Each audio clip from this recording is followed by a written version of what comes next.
Halo, selamat siang teman-teman di Facebook. Saya Valentina dari Kecara Forest Retreat di Bentong Pahang, Malaysia. Hari ini saya akan melanjutkan live stream saya mengenai The Promise, yaitu buku biografi dari guru saya His Eminence Chem Rinpoche, dari halaman 114 sampai dengan 116. Jadi sebelum kita mulai, saya ingin share dulu mengenai foto Rinpoche. Ini adalah foto Rinpoche yang lain bersama kedua anjingnya, yaitu yang putih adalah Oser dan yang abu-abu adalah Dharma. Jadi kalau beberapa hari lalu saya sempat berbagi bahwa Rinpoche itu sangat menyukai hewan dan sangat menyayangi mereka, dan kita bisa lihat di sini anjingnya sendiri pun Oser dan Dharma diperlakukan dengan baik. Dan Rinpoche tidak hanya memperlakukan hewan peliharaannya dengan baik, tetapi juga semua hewan yang dia temui. Baik, mari kita mulai ke halaman 114. A desperate last resort.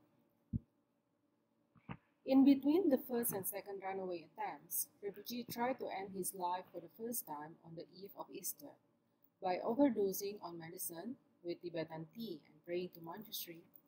In this life, if I can't do Dharma, if I can't get away from my mother, please help me take a new rebirth. Please let me die. Jadi di sini kalau pada live stream sebelumnya saya itu sempat sharing bahwa Rinpoche itu sempat berusaha melarikan diri ke wihara Geshe Wangyal, tetapi karena beliau masih di bawah umur, beliau tidak bisa atau tidak diperbolehkan untuk bergabung dengan wihara Geshe Wangyal di Washington, New Jersey. Dan setelah itu, sebelum dia mencoba melarikan diri lagi, Rinpoche itu berusaha untuk mengakhiri hidupnya. Jadi Rinpoche berusaha mengakhiri hidupnya dengan meminum obat-obatan dalam jumlah yang cukup besar dengan Tibetan tea.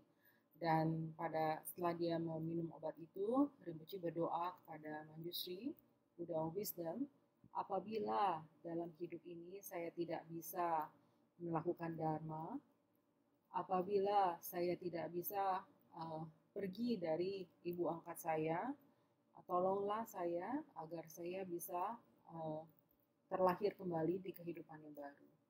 Biarkan saya mati.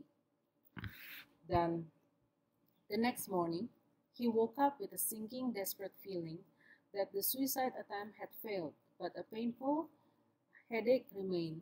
Nevertheless, as it was Easter Day, he had to go out with his mother to visit relatives and give gifts, pretending that everything was fine.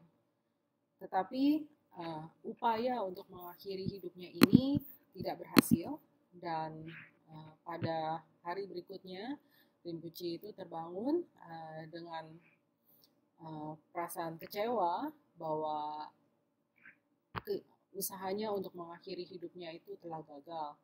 Dan karena beliau minum banyak obat-obatan, kepalanya jadi sangat sakit sekali. Akan tetapi karena waktu itu sedang Paskah, dia harus pergi bersama ibu angkatnya untuk mengunjungi kerabat dan membagikan hadiah, dan berpura-pura bahwa semuanya itu berjalan dengan baik. The second suicide attempt was in the winter of that same year. As his desperation and depression mounted, Rinpoche tried to asphyxiate himself by freezing himself in the snow in an abandoned house nearby. Once again, he prayed to Manjushri for his help to die, but it was so cold that he kept shaking and could not fall asleep and eventually returned home. Jadi, upaya kedua untuk mengakhiri hidupnya di sini diceritakan bahwa karena Rinpoche itu sangat desperate ya, dan juga dia terkena depresi, Rinpoche berusaha untuk mengakhiri hidupnya dengan berusaha membekukan diri di tengah salju di rumah yang telah ditinggalkan oleh penghuninya di sekitar rumahnya sendiri. Dan pada saat itu pula Rinpoche berdoa kepada Manjusri agar dibantu untuk meninggal. Tetapi karena waktu itu sangat dingin, Rinpoche terus bergetar dan tidak bisa tidur lelap, dan akhirnya dia harus pulang. Di sini ada kutipan dari Rinpoche. She was not like a normal mother who would say, "Oh no, it's my fault." Instead, I would get more beatings. It was never her fault. It was always other people's fault. Her husband having affairs, her horrible childhood, her schizophrenia, all manifested in violence, and I was the only one who she could take it out on. Jadi di sini Rinpoche menceritakan bahwa ibu angkatnya itu tidak seperti ibu-ibu lainnya dan yang berkata bahwa oh itu salah saya. Tetapi apabila ada sesuatu yang men-trigger kemarahan ibu angkatnya, Rinpoche akan dipukuli. Dan dalam segala hal itu tidak pernah ibunya itu merasa salah atau menyalahkan dirinya, itu selalu kesalahan orang lain. Apabila ketika suaminya menyeleweng dan juga masa kecilnya yang tidak bahagia dan juga penyakit skizofrenianya, semuanya bermanifestasi dalam tindakan kekerasan. Dan pada saat itu hanya Rinpoche yang ada di dekatnya sehingga kekerasan ini ditimpakan kepada Rinpoche. Mari kita lanjutkan. In between these many attempts, Rinpoche had also read in a book that if one were to recite the Buddha of longevity Amitayus mantra backwards, one could shorten one's life and eventually end it. Jadi di antara banyak percobaan bunuh diri ini, Rinpoche itu tiba-tiba bisa bertemu dengan sebuah buku yang menceritakan apabila seseorang membaca mantra Buddha umur panjang Amitayus itu secara terbalik, hidupnya bisa lebih pendek dan akhirnya akan berakhir. He approached his Dharma friend Michael, one of Khyentse Rinpoche Lobsang Tarchin senior student, requesting that he teach it to him. Michael asked him why, and when he heard the reasons from Rinpoche, he advised his young friend, "That's not the way to do it. You have to be patient. You can't fight back. You can't do these things." Jadi setelah Rinpoche membaca bahwa apabila mantra Amitayus itu dibaca terbalik itu bisa mempersingkat hidup seseorang, dia bertanya kepada saudara dharmanya yaitu Michael, salah satu murid dari Khyentse Rinpoche Lobsang Tarchin, dan meminta Michael untuk mengajarkannya bagaimana cara meresitasi mantra Buddha Amitayus ini secara terbalik. Michael tentu saja bertanya kepada Rinpoche, mengapa Rinpoche ingin melakukan hal ini, dan ketika dia mendengar alasannya, Michael menasehati sahabatnya, yaitu Rinpoche, bahwa ini bukan cara yang baik untuk dilakukan, dan Rinpoche itu harus bersabar, kamu tidak bisa melawan, dan kamu tidak boleh melakukan hal seperti ini. Rinpoche replied, "I'm not trying to get back at her. I'm trying to get a new life so I can practice." Thankfully, Michael still refused to teach him the mantra. Dengan adanya nasihat dari Michael ini, Rinpoche menanggapi, "Saya bukannya berusaha membalas ibu angkat saya hanya berusaha untuk mendapatkan kehidupan baru agar saya bisa melakukan praktek Dharma." Dan syukurlah Michael menolak untuk mengajarkan mantra ini kepada Rinpoche.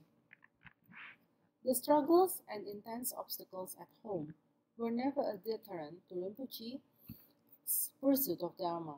Even as the shouting became more frequent and the beatings more violent, Rinpoche continued to feel strongly that he had to be practicing the Dharma.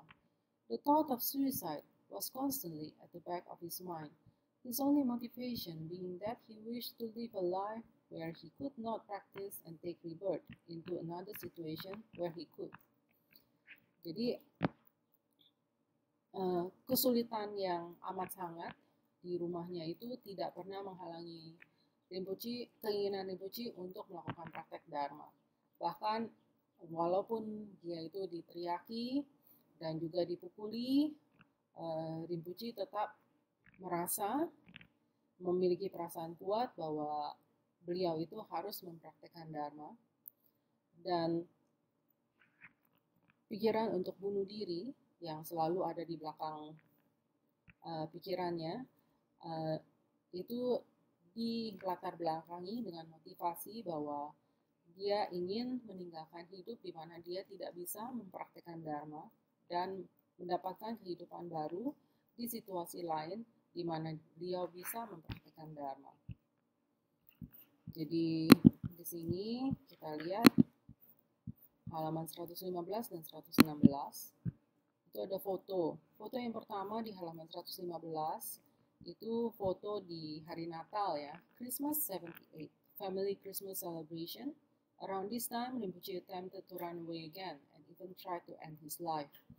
Jadi di sini adalah hari raya Natal tahun 78, dan di sekitar tahun ini Rinpoche berusaha untuk melarikan diri lagi dan juga berusaha untuk mengakhiri hidupnya lagi. Meskipun hal ini tidak terlihat di fotonya ya. Dan ini halaman 116.